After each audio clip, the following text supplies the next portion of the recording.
Jadi sudah ketemu nggak solusinya sekarang? Gimana caranya saya menjalankan agama tanpa keterpaksaan? Satu, ikuti cara beragama para leluhur kita.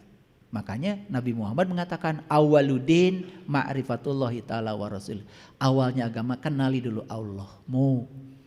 Kalau kamu udah kenal Allah, maka kamu cara beragamanya itu menjadi penuh dengan sukacita, ada rasa.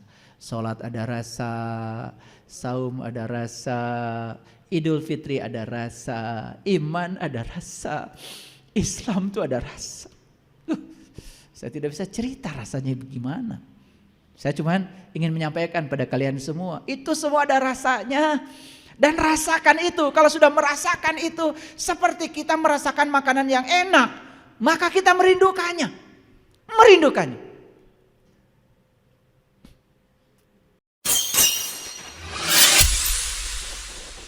Sesungguhnya awal agama itu adalah makrifatullah, mengenal Allah. Ini data saya ambil dari Pew Research Center. Tahun 2015 ada 317 juta umat muslim. Ya. Setara dengan 93% penduduk yang tinggal di Jazirah Arab. Tahun 2015 itu di Jazirah Arab ada 317 juta muslim. Jelas agamanya Islam. Setara dengan 93% penduduk Arab. Jadi di Jazirah Arab itu yang muslim 93%. Berarti yang non muslim 7%. Mohon izin, saya menggunakan bahasa muslim non muslim. Ini untuk komunikasi saja, bukan untuk diskriminasi. Karena bagi saya muslim dan non muslim bukan berdasarkan agama. Bagi saya muslim dan non muslim berdasarkan akhlak. Bagi saya apapun agama dia, kalau akhlaknya sudah bagus, berserah diri kepada Allah, menyenangkan, mendamaikan, bagi saya sih secara hakikat itu sudah muslim bagi saya. Karena agama kan lagi ujung-ujungnya kan akhlak. Oke. Tahun 2019 masyarakat yang beragama muslim menurun. Ini data survei dari BBC. Masyarakat ateis semula 8% 2013, 2019 yang ateis sudah meningkat menjadi 13%. Ini di Jazirah Arab. Ini data bagus, bukan di tempat lain. Di Jazirah Arab.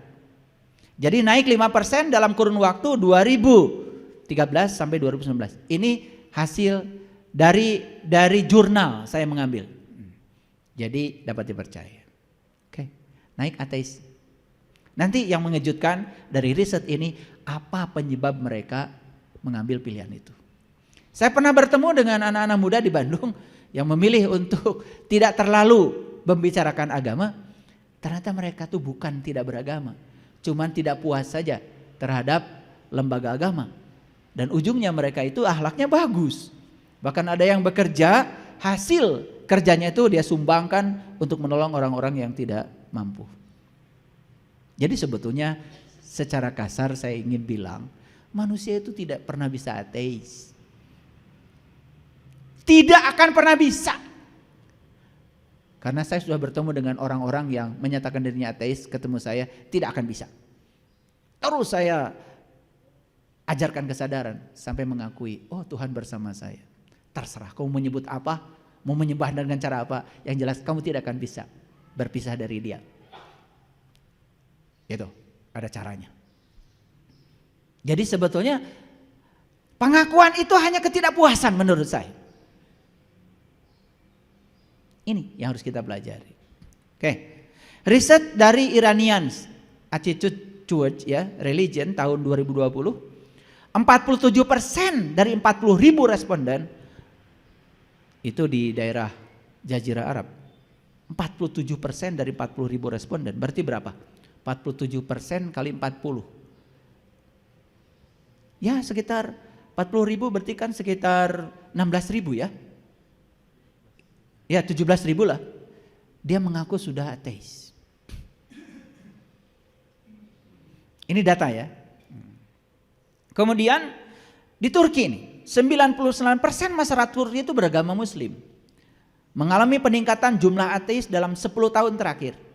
Ini laporan dari survei Konda 2019 menyatakan bahwa 51% masyarakat Turki mengaku menganut Islam dari keturunan, dan mereka yang rata-rata menganut Islam dari keturunan itu yang kemudian menjadi ateis. Karena yang menganut Islam dari keturunan mungkin diprediksi, ya, dia kan menjalankan saja tanpa ada knowledge. Mohon maaf. Seperti kita, saya kan menganut Islam dari keturunan, sehingga hampir tidak pernah mempertanyakan apa saya yang dijalankan bapak saya ngikut aja. Walaupun bapak saya ditanya oleh saya juga tidak mengerti. Tapi karena bapak saya tidak mengerti, ya saya mencari. Dan ternyata luar biasa, agama itu akal. Dan tidak ada agamanya bagi yang tidak berakal. Semua itu rasional, scientific. Bisa dijelaskan. Bahkan di Quran dikatakan, ya, wa yas'alunaka 'anir ruh qul ar-ruh min amri rabbi wa ma utitu minal ilmi illa qalila. Jika ada yang bertanya kepadamu tentang ruh, katakanlah ruh itu urusan Tuhanku. Kalau ruh urusan Tuhan, bukan berarti Tuhan melarang kita untuk tahu ruh. Awas, hati-hati. Karena ruh urusan Tuhan, kalau ingin tahu urusan ruh, ya sudah, komunikasinya dengan Tuhan, jangan dengan yang lain. Makanya fas'alu wa yas'alunaka 'anir ruh qul ar-ruh min amri rabbi wa ma utitu minal ilmi illa qalila. Dan tidak ada yang diberi ilmu kecuali sedikit. Cari orang yang dapat ilmu sedikit itu. Cari itu. Itulah yang ulul albab tadi. Sudah jadi ahli ingat dia. Kalau dia sudah jadi ahli ingat, berarti dia sudah sampai kepada Allah. Ditanya tentang ruh, pasti dia bisa jawab. Itu batasan-batasan. Karena selama ini kan kita kadang-kadang bertanya pada orang, yang penting bajunya sudah meyakinkan. Baju itu gampang, 150%, 150.000 ke pasar baru. Wow. Jadi wali murid maksud saya.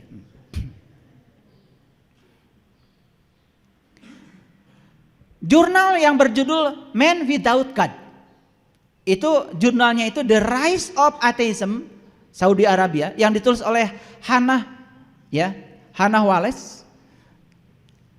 Di jurnal ini dikatakan mengapa mereka memilih ateis. Ternyata sikap politik pemerintah yang memanfaatkan agama. Mereka tidak mau dipolitisasi. Mereka kecewa dengan kode hukum yang ketat, dengan pandangan kaku dari para ulama. Ini hasil riset. Jadi pandangan kaku tentang agama yang dikemukakan oleh para ulama, itu yang membuat mereka memilih untuk ateis. Nah, pandangan kaku, rigid. Sehingga agama itu yang harusnya membebaskan, malah agama itu justru mengekang. Awas ya, kata membebaskan yang dipahami sebagai liberalisme, bukan. Jadi harusnya agama itu yang membuat senang, kan gitu, bukan membuat takut. Jadi kalau habis ngaji dengan saya wajahnya berubah, ya, jadi penuh adrenalin gitu, ketakutan, berarti ada yang salah. Saya ngajarin agama. Harusnya agama itu banyak kesenangan, banyak dopamin, banyak oksitosin, banyak serotonin, banyak endorfin. Kenapa? Karena agama itu ternyata menyenangkan. Nah, kalian belum sampai di situ.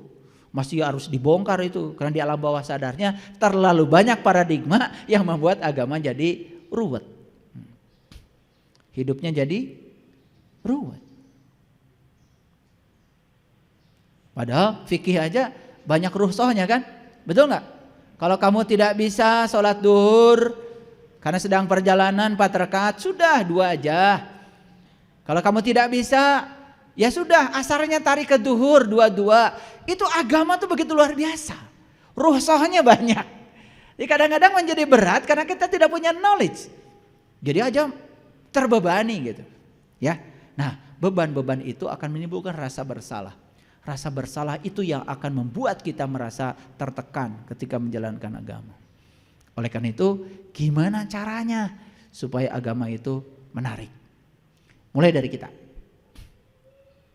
Saya kalau menjelaskan agama itu ya ke anak-anak muda terutama, yang kritis terutama, saya jawab. Akhirnya mereka itu seneng. Karena apa? Keperluan otaknya itu terpenuhi. Coba ketika tanya, Pak, Bu, kan yang kentut kan pantat, yang dibasuh wajah. Tolong jelaskan. Udah, jangan banyak tanya. Jalankan aja. Di situ akan ada pemaksaan kan? Karena dia tidak punya knowledge-nya. Pernah nggak ditanya begitu? Untung aja nggak pernah ditanya. Kalau saya ditanya sama anak-anak, ya bersyukur tuh nggak ditanya ya. Bersyukur. Justru kalau tidak pernah ditanya begitu, jangan-jangan anak kita sudah mati pikirannya. Baik ya, kita lihat ayat ini. Sekarang masuk ke ayat ini dulu. La ikraha fiddin. Apa? Tidak ada paksaan dalam agama. Kenapa tidak ada paksaan? Ini ada ayat selanjutnya, perhatikan. Supaya jangan salah tafsir. Ya. Qad tabayyana rusydu minal ghayy. Sungguh telah jelas mana jalan yang benar, mana jalan yang sesat. Rusdu itu sebenarnya bukan benar. Rusdu itu artinya cerdas. Mana jalan yang cerdas, mana jalan yang tidak cerdas. Harusnya begitu terjemahannya. Tetapi saya ngikutin terjemahan yang ada nggak apa-apa. Ya, sebetulnya rusdu itu sudah jadi rosyid, mursyid. Gitu. Orang yang cerdas disebutnya mursyid. Gitu. Makanya ada nama istilah guru mursyid. Ya, guru itu dari bahasa Sanskerta, gu dan ru. Gu itu artinya gelap, ru itu cahaya. Jadi guru orang yang bisa membebaskan kegelapan kita sehingga kita menemukan cahaya. Makanya orang yang semacam itu sering disebut mursyid karena orang yang cerdas. Orang yang cerdas itu cirinya apa? Tidak pernah takut tersaingi oleh muridnya. Tidak pernah. Tidak pernah melekat juga pada muridnya. Saya punya banyak guru sudah selesai dengan dirinya sendiri. Jadi sudah tidak ada lagi ketakutan kehilangan murid, apalagi merasa bangga ketika muridnya banyak. Enggak, udah selesai kok. Kenapa? Kamu mau belajar untuk kamu. Kamu tidak belajar juga buat kamu. Tuh, orang yang sudah selesai begitu. Sama seperti Allah. Kamu mau seperti apa? Ya terserah kamu. Tapi belajar menanggung resiko dari semua pilihanmu. Begitu cara Allah mendidik kita. Dan Allah tidak pernah memaksa. Silahkan, kamu mau apa? Tetapi di setiap pilihan kamu ada resiko yang harus kamu tanggung. Di situ aku ngasih pelajaran pada kamu. Itu cara Allah mengajarkan kita. Makanya alam semesta diciptakan dengan hukum sebab akibat. Keren. Baik, kita jelaskan. Qad tabayyana rusdu minal ghayy. Karena apa? Tidak ada paksaan dalam agama bagi siapa? Bagi yang sudah jelas. Mana yang benar, mana yang tidak benar. Mana yang terang, mana yang gelap. Nah sekarang ini siapapun yang menjalankan agama dalam kegelapan, dia tidak bisa membedakan mana yang terang, mana yang gelap, mana yang palsu, mana yang asli. Betul? Mana yang debu, mana yang mutiara. Nih nanti ya, kalau sudah tumbuh furqon pada diri kita, furqon nih, furqon. Nah ini belum tumbuh, nanti saya ajarkan. Kalau sudah tumbuh furqon dalam diri kita, kita tuh dengarkan kajian, kita tahu ini mutiara atau debu, ini bohong atau bullshit. Dua-duanya sama ya. Ini hanjalan, ini kenyataan, kita bisa tahu. Bisa tahu. Kalau furqonnya sudah tumbuh. Nah sekarang ini furqonnya belum tumbuh. Jadi pisau yang bisa membedah, men-slice secara jernih itu belum tumbuh. Nah sehingga ketika kita belum tumbuh sampai di titik ini, apapun yang kita lakukan semua dalam keterpaksaan. Jadi lahirnya tadi dilaksanakan dapat pahala, dilaksanakan dapat siksa. Betul? Coba sederhana ya. Masih ada gak orang yang mengeluarkan zakat terpaksa? Masih ada? Masih banyak. Terlalu sopan tadi pertanyaan saya. Tapi orang yang sadar coba, ya Allah semua yang ada dalamku adalah pemberianmu. Kalau aku memberi kepada orang, sesungguhnya aku tidak berbuat baik pada siapapun, karena aku berbuat baik pada diriku sendiri. Semua pemberianku adalah untukku dan kembali padaku, bahkan berkahnya untukku. Aku berterima kasih pada orang-orang yang mau aku beri, karena dengan mereka aku bisa berbuat baik. Bukan memaksa orang lain berterima kasih pada dia yang memberi, tapi dia berterima kasih pada orang-orang yang mau diberi. Orang yang seperti ini memberi sudah tidak keterpaksaan lagi. Zakatnya bukan 2,5%. 50% zakatnya.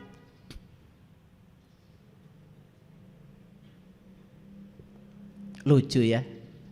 Pengen bahagia, tetapi terus menumpuk-numpuk harta.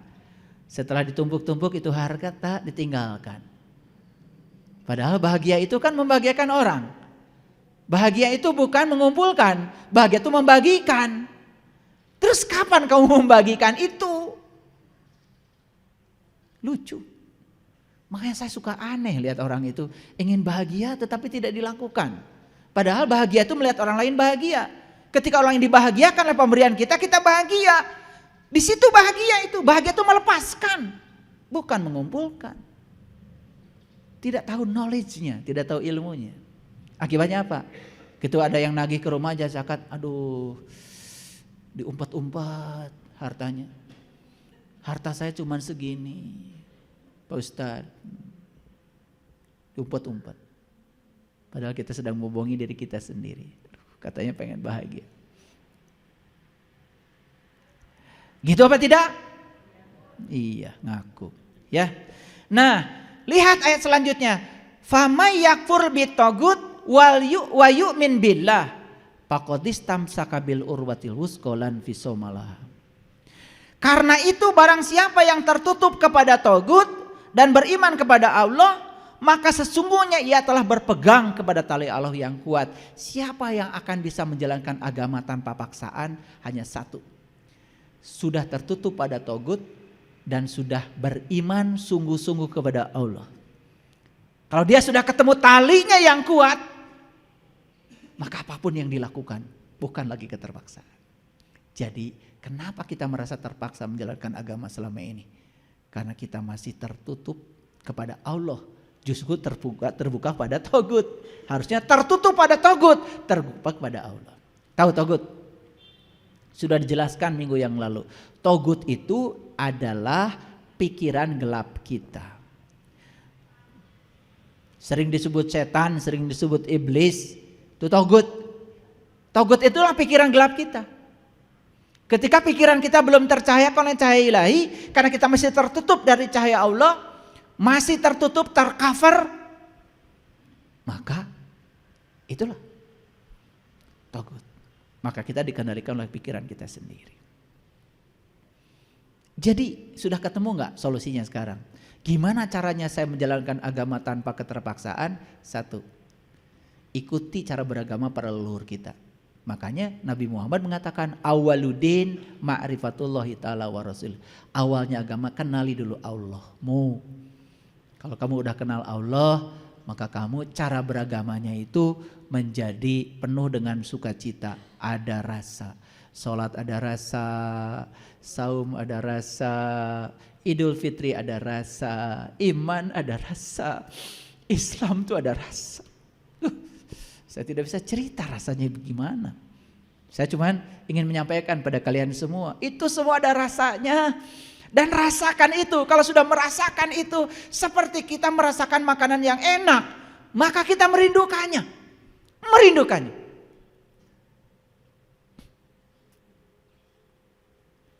Ulangi. Jadi bagi siapa tidak ada paksaan dalam agama?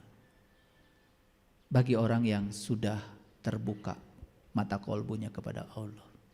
Tertutup dia dari tagut, maka dia sudah cerdas. Dia sudah bisa memilah mana sampah, mana mutiara. Itulah ayat ini dipungkas dengan wallahu sami'un alim, dan Allah Maha mendengar lagi Maha mengetahui. Jadi judul kita hari ini diambil dari Quran surat Al-Baqarah ayat 256. La ikraha fiddin.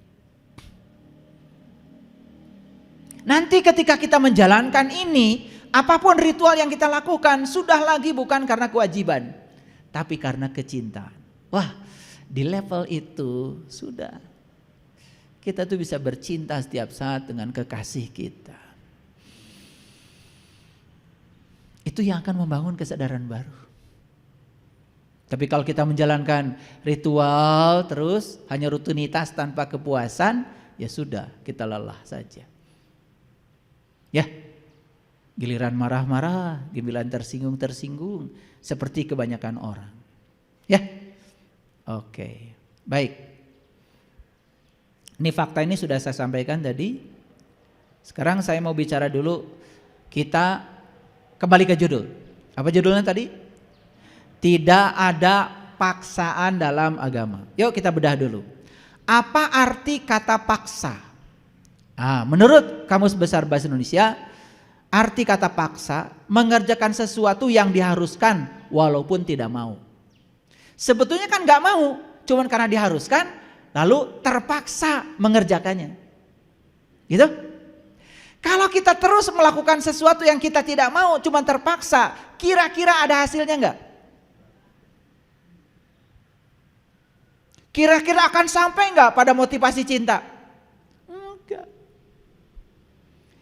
Akan di situ-situ saja kesadaran kita. Betul? Itu yang membuat kita selama ini, mohon maaf ya, beragama tetapi tidak meningkatkan kesadaran. Kesadaran kita gitu-gitu aja. Sederhana aja. Orang yang sadar kan bersih itu enak. Makanya ketika ada yang kotor dia tidak pernah teriak. Siapa sih yang buang sampah? Gak pernah. Ambil aja sampahnya, masukkan ke tong sampah. Karena teriak itu gak ada artinya. Tidak akan membuat sampah bisa pindah. Makanya kalau saya pulang ke rumah, ada saksinya istri saya di belakang. Saya kalau WC kotor, saya gak pernah teriak. Ini bekas siapa sih? Bau sekali, gak pernah. Saya ambil sabun, ambil sikat, saya gosok. Dan saya tidak pernah bisa mulai mandi kalau WC kotor. Kalau kamar mandi kotor, saya sikat aja, batu-batunya, dindingnya udah bersih semua, baru mandi itu enak. Itu kebutuhan saya, karena saya cinta kepada bersih. Gitu. Piring berantakan di dapur, aduh siapa sih yang bekas makan ini? Teriak-teriak itu tidak akan membuat piring jadi bersih. Yang membuat piring jadi bersih ya dicuci, cuci aja, diam-diam aja cuci. Gitu. Ini ada istri saya di belakang, saya baju kalau saya kusut gitu. Saya nyetrika sendiri. Kecuali istri saya mau membantu. Dan saya gak pernah nyuruh, tolong dong setrikaan, enggak. Saya kadang-kadang ke atas ke tempat sering nyetrika sendiri. Tapi kalau istri saya ngejar ke atas karena ingin berbuat baik untuk dirinya sendiri, ya saya hargai. Ya udah saya serahkan. Kan kita ini punya tangan, daripada kita nyuruh-nyuruh terus kan lebih bagus kita mengerjakannya. Itu yang dikatakan keteladanan menurut saya. Berhenti menyuruh. Lakukan oleh kita. Dan semua orang akan ikut kita. Saya turun ke tempat ikan aja, kolam ikan, enggak masalah kok. Bersih-bersih, kita seneng. Dan melakukannya seneng. Oke, jadi paksa itu mengerjakan sesuatu yang diharuskan walaupun tidak mau. Contoh kan ada kawin paksa, kerja paksa, bongkar paksa, kan ada tuh. Sudah diputuskan oleh pengadilan gak mau pindah, bongkar paksa. Ya kan? Disuruh kerja gak mau, ya sudah kerja paksa. Dulu kan ada namanya Rodi, zaman penjajahan. Betul gak? Nah kalau paksa itu kan ada konotasi dengan penjajahan kan gitu. Dan agama itu tidak menjajah kita sebetulnya. Karena apapun yang kita lakukan untuk diri kita kok. Nah kita akan terpaksa kalau kita melakukannya buat orang. Coba pencitraan terus. Kenapa Anda sholat? Malu sama tetangga. Nanti tetangga bilang saya nggak sholat. Padahal terpaksa kan? Yang kayak gitu tidak ada hasilnya. Beda kalau untuk diri sendiri. Gitu. Bahkan sebetulnya untuk Allah pun tidak. Agama itu buat kamu kata Allah. Laqad ja'akum basyairum mirabbikum. Waman absara falinafsi. Waman amiya fa'alaiha. Telah datang kepadamu basyirah, penglihatan kolbu, dalam diri kalian tuh ada semuanya. Siapa yang bisa menggunakan penglihatan itu? Keuntungan buat kamu, bukan buat Allah. Dan siapa yang tidak menggunakannya, kerugian juga buat kamu, bukan buat Allah. Coba mulai berfokus pada diri kita sendiri. Oh ternyata buat saya semua ya. Memberi itu ternyata buat saya, bukan buat siapapun. Itu latihan membebaskan diri dari melakukan sesuatu karena terpaksa. Oke, Jadi paksa berhubungan dengan kekerasan, bukan? Paksa itu berhubungan dengan kekerasan. Makanya memerintah dengan paksa, itu kan diktator. Berarti tidak ada kemerdekaan. Jadi jangan sampai kita belajar agama lalu seakan-akan agama itu yang merampas kemerdekaan kita. Padahal agama itu justru untuk membebaskan. Jika kamu sudah menemukan kebenaran, maka kebenaran akan membebaskan kamu. Kenapa Bung Karno memproklamirkan Indonesia 17 Agustus sama dengan rakaat sholat kita 17? Nanti kalau suatu saat belajar ilmu khusus dengan saya ajarkan kenapa sholat 17 rakaat dan kenapa Bung Karno memilih kemerdekaan bulan Ramadan hari Jumat 17 Ramadan 17 Agustus sama dengan 17 rakaat sholat. Dan kenapa Bung Karno mengambil lambang negara burung Garuda? Apa kaitannya dengan burung burok yang dipakai Rasul? Apa kaitannya dengan manuk dadali yang sering dibicarakan leluhur kita di tanah Pariangan? Apa hubungannya dengan burung hudhud yang diceritakan oleh Nabi Ibrahim, Nabi Daud, Nabi Musa? Dan ternyata di Quran ada ayat yang mengatakan, jika kamu ingin membebaskan ketertutupan mata kalbumu, maka kamu harus belajar terbang. Kalau belajar terbang, emang manusia punya sayap? Punya. Baca Quran surat Al-Imran ayat 49. Manusia itu punya sayap. Bisa menembus sempadan langit dan bumi. Kalau burung cuma bisa terbang dari pohon ke pohon. Manusia punya sayap. Nah, tadi pagi ada Bagus yang baru di BMK beberapa minggu yang lalu. Kemudian dia sedang merasakan, sekarang ini ayah guru katanya saya seperti sedang masuk ke pompong. Keren. Tapi saya bilang sama dia, jangan kelamaan di kepompong. Nanti keasikan sendiri ke pompong. Karena tugasmu bukan sampai di kepompong.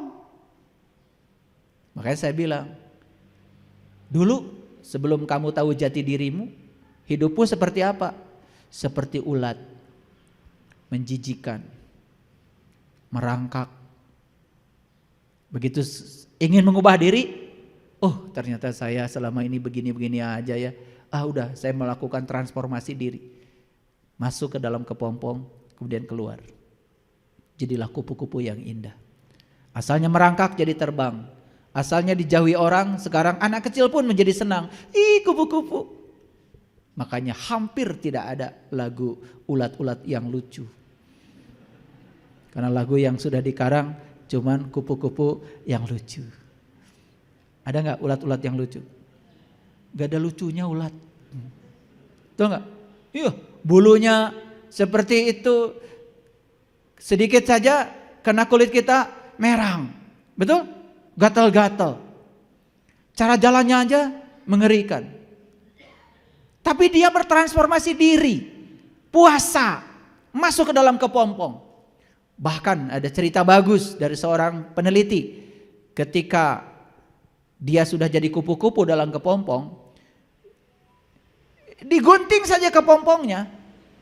Kupu-kupu itu jatuh. Tidak bisa terbang. Ternyata saat dia itu merangkak dari dalam keluar dari kepompongnya, biarkan secara alami. Karena saat dia itu merangkak berusaha untuk keluar dari kepompongnya dengan cara alami, ternyata kadar air di dalam sayapnya itu berkurang dengan cara seperti itu, terbakar dan dia keluar dengan indahnya. Lahirlah lagu kupu-kupu yang lucu. Nih para ulat, kapan mau jadi kupu-kupu yang lucu? Kalau hari ini hidup kita masih merangkak dalam keterpaksaan, yuk kita segera transformasi diri menjadi kupu-kupu yang lucu.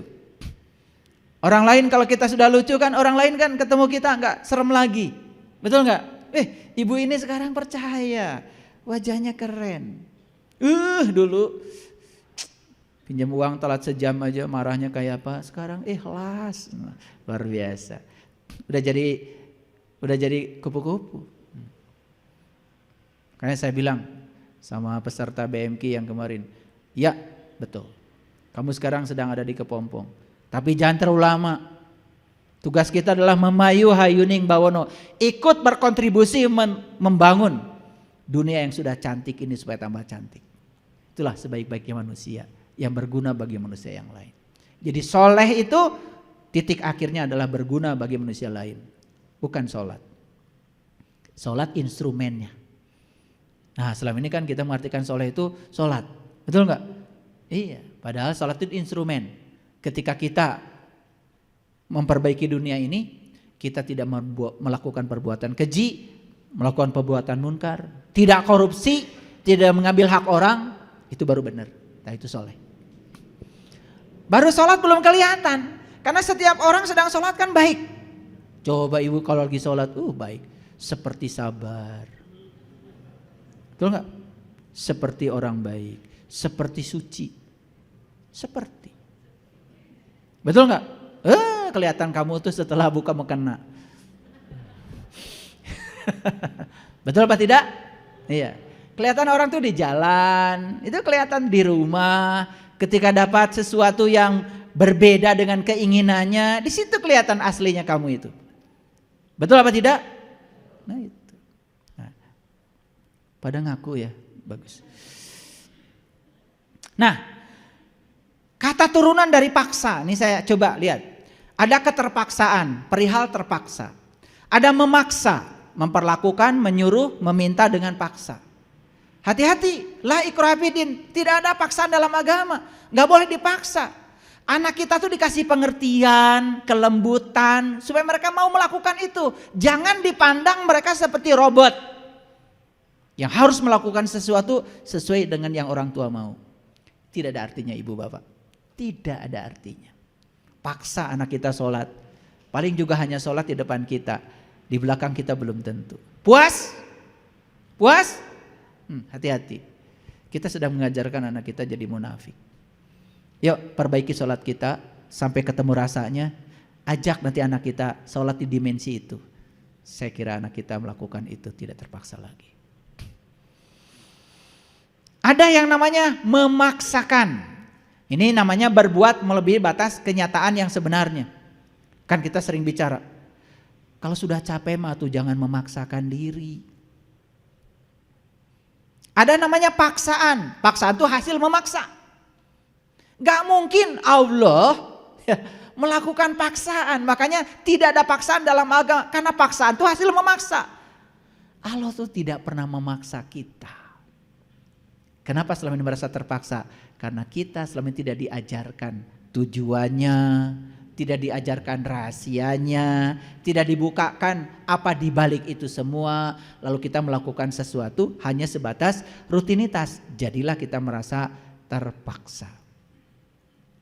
Ada yang namanya pemaksaan, proses, cara, itu perbuatan yang memaksa. Ada yang namanya terpaksa, perbuatan di luar kemauan sendiri karena desakan atau tekanan. Semua karena desakan dan tekanan pasti terpaksa. Yuk sekarang tanya pada diri sendiri, apakah saya menjalankan agama terpaksa?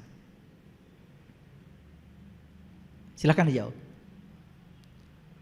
Kalau masih terpaksa sampai hari ini, ada yang gak beres. Oke, kita lanjut ya.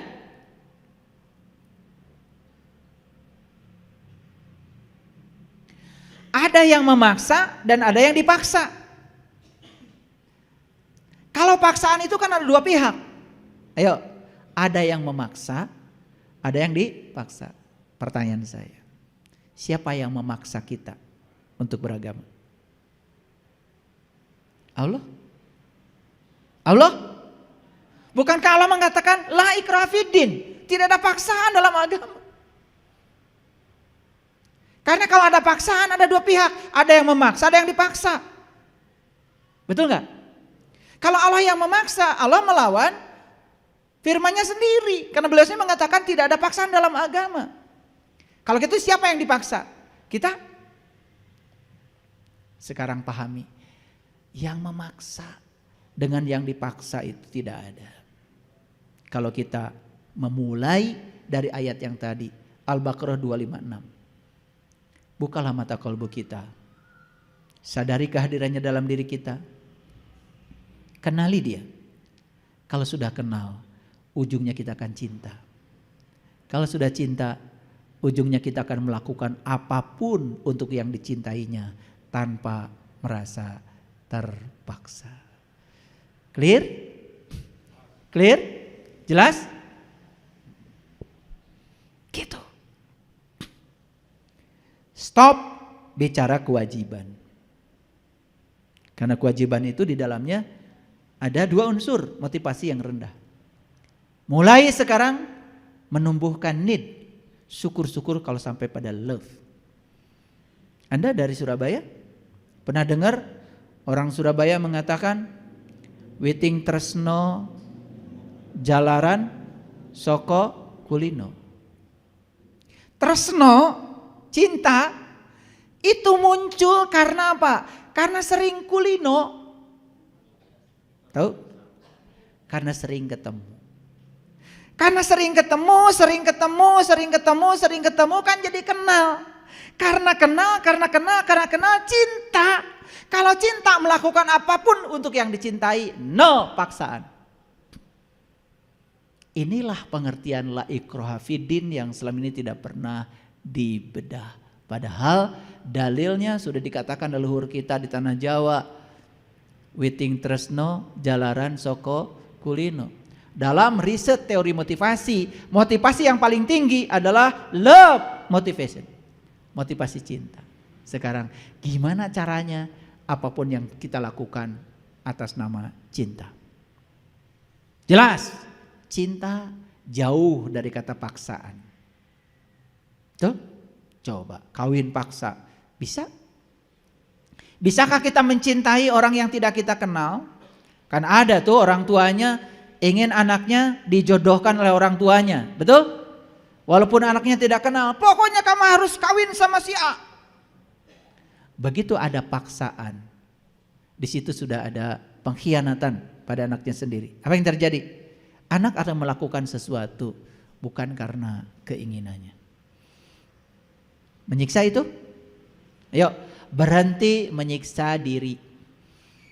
Walaupun bahasanya agama. Karena agama itu bagi saya menyenangkan. Saya dulu begitu baca hadis Nabi ya, ada 17 hadis Nabi. Kata-katanya begini dalam hadis itu.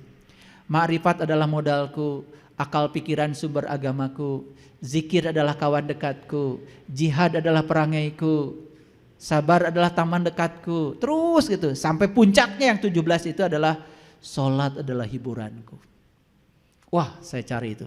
Saya ketemu bukunya. Judul bukunya Sejarah Muhammad. Yang menulis namanya Haikal. Di situ saya buka. Oh, ternyata disitulah ketemu 17 hadis itu ternyata bukan hadis satu itu.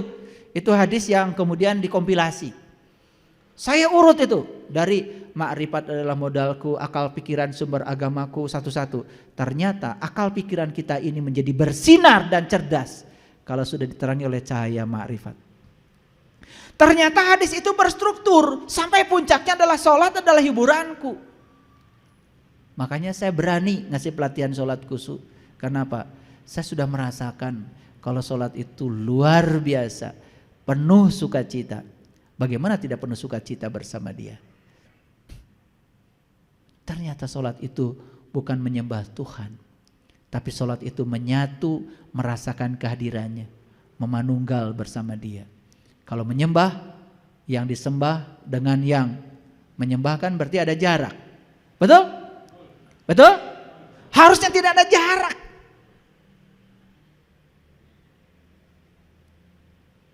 Harusnya nggak ada jarak. Gimana caranya supaya tidak berjarak? Melebur, menyatu. Itulah pengertian sholat dalam tingkatan hakikat. Nah, sholat yang syariat juga penting karena di dalam sholat syariat banyak sekali simbol-simbol yang bisa kita baca. Makanya Nabi Muhammad mengatakan as-sholatu mi'rajul mu'minin. Sholat itu mi'rajnya orang yang beriman. Sudah ketangkap kira-kira judul ini? Sudah bisa memahami la ikraha fiddin? Sudah? Sudah? Oke. Baik. Bagaimana metode beragamanya para nabi? Nabi Muhammad mengatakan, awalnya agama adalah ma'rifatullah. Mari kita ikuti metodenya para leluhur kita. Kita mengawali agama dengan syariat dulu. Padahal kata Nabi, awalnya agama adalah ma'rifat. Ma'rifat itu bukan tingkatan tertinggi, awalnya agama. Justru puncaknya agama itu syariat. Tanpa keterpaksaan. Jadi puncaknya agama adalah syariat. Nah, oleh karena itu di dalam Quran dikatakan yang dapat nikmat itu kan cuma 4. Para nabi, para siddiqin, para syuhada, para solihin. Jadi kalau begitu iman ada rasanya? Ada harusnya. Islam ada rasanya? Ada. Nah, kita sering mengatakan nikmat iman, nikmat Islam. Nah, nikmat iman, nikmat Islam itu adalah nikmat terbesar yang Allah berikan pada kita. Dan nikmat yang paling besar adalah menyatu, melebur, merasakan kehadirannya di setiap ruang dan waktu bersama Dia. Kalau sudah sampai di titik itu, kesadaran kita sudah di situ, subhanallah. Saya berani mengatakan hidup itu luar biasa, penuh berkah. Makanya siapa yang sudah menemukan keindahan di dalam, apapun yang di luar menjadi indah. Dan siapa yang menemukan kemuliaan di dalam, apapun yang di luar menjadi mulia. Dan siapa yang sudah menemukan kesucian di dalam, semua yang di luar pun suci. Nah, jadi kebalikan dari terpaksa apa? Ikhlas. Ulangi, kebalikan dari terpaksa apa? Ikhlas. Jadi kalau terpaksa berarti tidak ikhlas. Jadi jangan mengatakan ikhlas di kata-kata kalau kita masih terpaksa. Dan syarat untuk tidak terpaksa, kita harus sampai di level cinta tadi. Witing tresno jalaran soko kulino. Kalau sudah cinta, apapun untuk yang dicintai rela berkorban, bukan? Masih ingat dulu kan? Masih pacaran? Betul? Iya. Lewat kuburan aja indah.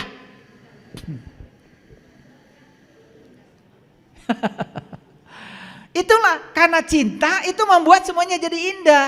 Kita ini sekarang ketiadaan cinta, jadi semuanya menjadi tidak indah, terpaksa jadinya. Itu yang membuat kesadaran kita tidak berubah. Yuk kita baca ayat ini.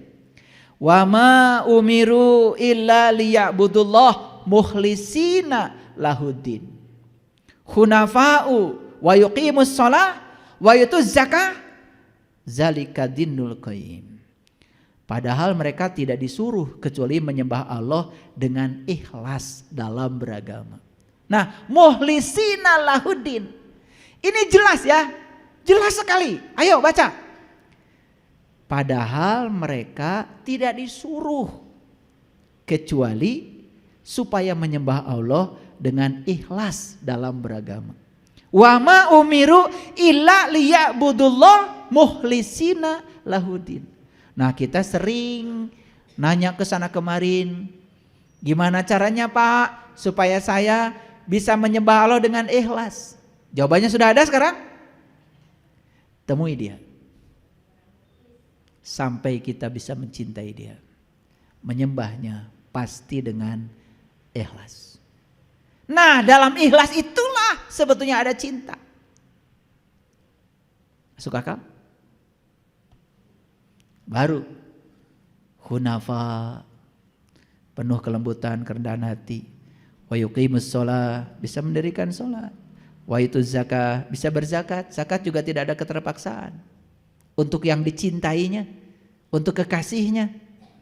Zalika dinul qayyim. Itulah agama yang lurus. Jadi agama Islam ini agama yang qayyim. La ikraha fiddin. Tidak ada paksaan. Selama ini kita tidak menerjemahkan ayat ini secara sempurna, paripurna, sehingga kita bingung gimana memahaminya. Kenyataan masih banyak yang memaksa ya. Orang lain tidak puasa, kita puasa, warungnya dihancurkan. Orang lain berbeda dengan kita, dianggap salah. Orang lain berbeda dengan kita, dianggap sesat. Orang lain berbeda dengan kita, dianggap musuh kita. Jadi implementasi la ikraha fiddin ini belum nyata, baru banyak dibaca. Makanya hari ini saya membuka rahasia ini supaya kita semua mengerti. Baik, lanjut. Ini Quran surat Al-A'raf ayat 29. Katakanlah, Tuhanku menyuruh menjalankan keadilan. Luruskan wajahmu setiap memasuki masjid. Indah sekali ya. Wa aqimu wujuhakum inda kulli masjid. Pernah mengamalkan ini? Pernah mengamalkan ini? Mana masjid? Mana masjid? Syariatnya masjid ini. Ini. Luruskan wajahmu setiap memasuki masjid. Begitu masuk masjid. Gitu. Tidak boleh luak liak gitu. Awas. Ini sudah diamalkan oleh leluhur kita. Leluhur kita mengatakan, bubui bulan sangrai bentang. Panon poe di sate. Di sate itu dipelang, dilurus pandangannya. Aduh, kalau sudah sampai di situ, makanya kan sebelum lagu Boy Bulan, orang tua kita sudah menggubah lagu Manuk Dadali. Mesat ngapung luhur jauh di awang-awang. Meberkeun jangjangna bangun taya karingreng. Beberkeun heula jangjangna. Mesat ngapung luhur pasti bakal panggih jeung sangrai bentang. Bobi bulan panon poe di sasate. Brai weh caang. Gitu. Nah, di sini ada perintah, luruskan wajahmu setiap memasuki masjid. Awas, begitu asup masjid karena perintahnya. Begitu? No. Wajah mana? Bukan wajah yang ini. Wajah batinmu. Mana masjid? Masjid itu Baitullah. Allah mengatakan langit dan bumi tidak akan cukup menampung zatku, tapi kolbunya orang yang beriman itulah rumahku.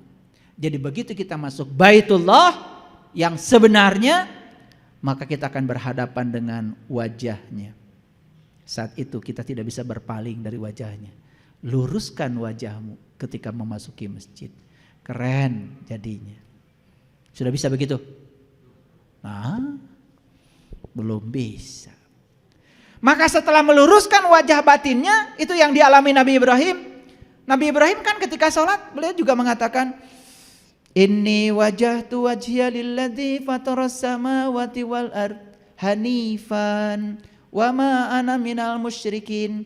Inna sholati wa nusuki wa mahyaya wa mamati lillahi rabbil alamin la syarikal wa bizalika umirtu wa ana awwalul muslim. Sudah bisa mengamalkan itu? Belum juga. Maka itu disebut doa iftitah. Iftitah itu dari kata fataha yufatihu. Iftitah itu artinya doa pembuka. Pembuka pintu kolbu. Kalau sudah terbuka pintu kolbunya, bahkan tidak usah membaca kalimat itu, sudah berhadapan wajahnya dengan dia. Itu yang dikatakan di ayat ini, luruskan wajahmu setiap memasuki masjid. Begitu masuk masjid yang namanya Baitullah, tidak bisa berpaling lagi. Lurus wajahnya ke sana. Gitu, baru sholat itu ada rasanya. Tidak ingat itu ini lagi, tidak ikut piring berantakan lagi, tidak ingat yang lain-lain. Makanya di dalam ayat ini dikatakan wad'uhu mukhlisina lahuddin. Undanglah dia dengan ikhlas dalam beragama. Jadi mukhlisin lahudin itu diulang-ulang. Setidak-tidaknya saya sudah mengkompilasi ada 7 ayat di Quran yang bercerita tentang mukhlisin lahudin. Itu lanjutan dari la ikraha fiddin. Jadi Allah itu luar biasa. Ketika kita dilarang ada paksaan dalam agama, la ikraha fiddin ngasih solusinya. Mukhlisina lahudin. Din. Tahu din? Apa? Nah, itu. Din itu sebetulnya bukan agama. Din itu dari kata dain. Dain itu artinya utang. Jadi kita ini semua punya utang kepada Allah. Apa utang kita? Dulu kita ditanya oleh Allah, Alastu birabbikum? Apakah ini Tuhanmu? Saat itu kalian menjawab, yes. Qalu bala syahidna. Ya, aku menyaksikan.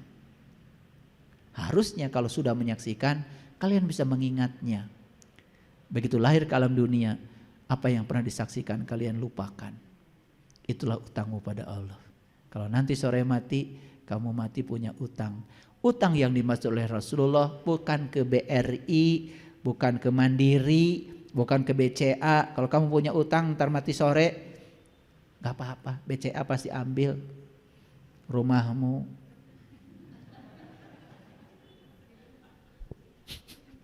Betul? Betul Pak tidak? Makanya, aduh saya udah sakit-sakitan, saya gak mau punya utang lagi. Kalau utang urusan kayak gitu, mau nyicil motor, nyicil aja. Walaupun sakit-sakitan, gak apa-apa. Paling juga ntar diambil leasing motornya. Tapi utang kepada Allah tidak bisa diwakilkan. Utang itu harus dibayar. Jadi sebetulnya kata dasar dari din itu adalah dain. Itu utang sebetulnya. Jadi kita ini beragama karena kita punya utang. Jadi sebetulnya beragama itu tujuan utamanya melunasi utang. Asalnya gak tahu Allah, asalnya tahu kepada Allah, jadi gak tahu, cok bayar. Tahu lagi. Itu namanya tobat. Makanya tobat itu kembali bayar utang.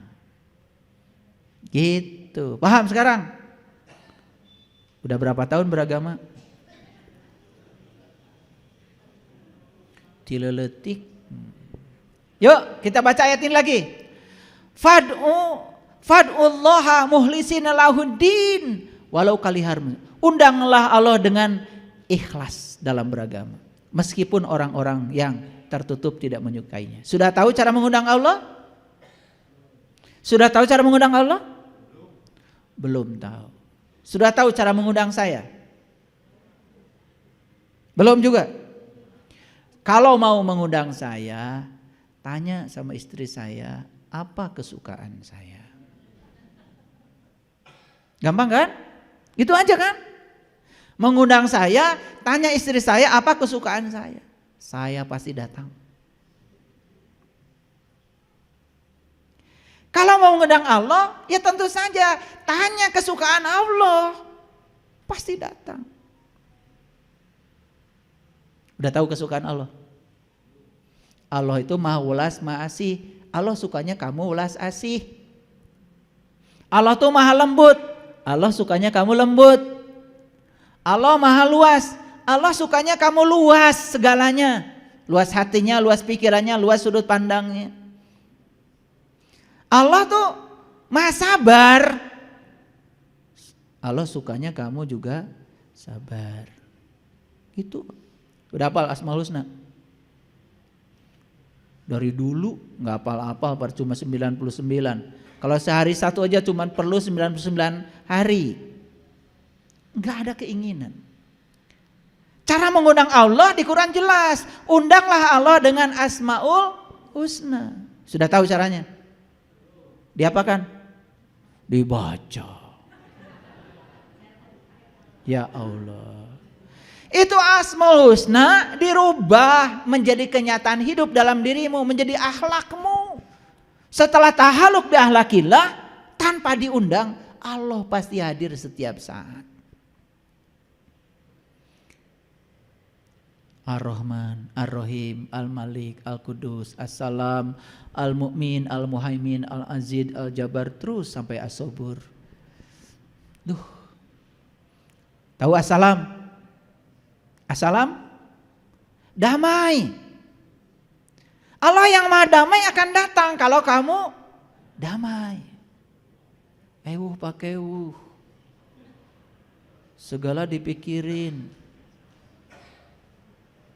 Marah, benci, gak suka orang lain maju. Gitu apa tidak? Bagaimana Allah mau hadir? Saya masih ingat dulu, saya mengundang pejabat untuk meresmikan masjid ini, syaratnya banyak. Makanya saya bilang, gak usah datang. Saya resmikan sendiri. Makanya masjid ini saya resmikan sendiri aja. Udah, pasang pita, gunting aja sama saya. Syaratnya banyak. Mana harus bayar itu, bayar ini, ya. Nanya wudunya di mana, makannya di mana. Waduh. Udah, nggak usah. Gimana jadinya? Saya gunting sendiri. Nah, udah, saya pasang pita sendiri, saya beli gunting sendiri, saya gunting sendiri. Udah gitu. Pada masuk. Udah, resmi masjid ini dipakai. Pusing saya. Syaratnya banyak. Ya. Iya, yang ngasih syarat tentu saja ajudan kan? Iya, ajudan pejabat tuh kadang-kadang lebih pejabat daripada jabatan pejabat sendiri. Banyak syaratnya. Makanya saya gunting sendiri. Alhamdulillah bisa dipakai masjid ini. Ya. Jadi kesimpulannya, kalau kita ingin mengundang Allah, kata Allah, gunakan Asmaul Husna. Bukan dibaca. Tetapi diterapkan dalam hidup sehingga kita berakhlak seperti akhlaknya Allah. Allah tersinggungan enggak? Allah baik enggak sama orang yang tidak baik? Allah dendaman gitu? Kamu mau baik sama Allah, Allah baik sama kamu. Kamu tidak baik sama Allah, Allah tetap baik sama kamu. Gitu enggak kita? Gitu enggak kita? Sudah tahu sekarang kenapa Allah enggak hadir-hadir? Sudah tahu? Tahu kan? Sifatmu berlawanan. Kalau tes Asmaul Husna pasti udah hafal semua kan? Ya Allah, ya Rahman, ya Rahim, ya Malik, ya Kudus, ya Salam. Tuh, pada hafal kan? Nah, dan seterusnya. Tapi begitu dilihat perilakunya, ya Rahman, ya Rahim, dendaman, pilih kasih, ya Allah. Bisanya baru nyanyi doang. Saya tidak anti ya, kalau kalian nazom Asmaul Husna bagus. Tapi kalau nazom terus tiap pengajian gitu, gimana? Ya, karena di Quran jelas, undanglah Allah dengan Asmaul Husna. Jadi cara mengundang Allah dengan Asmaul Husna dibedah menjadi sifat kita, menjadi akhlak kita. Dengan sendirinya, secara otomatis Allah akan hadir. Baik, jadi judul kita hari ini apa? Tidak ada paksaan dalam agama. Sudah nangkap maksud saya? Oke, jadi kalau sudah nangkap maksud saya, kita sampai kepada yang bagian terakhir.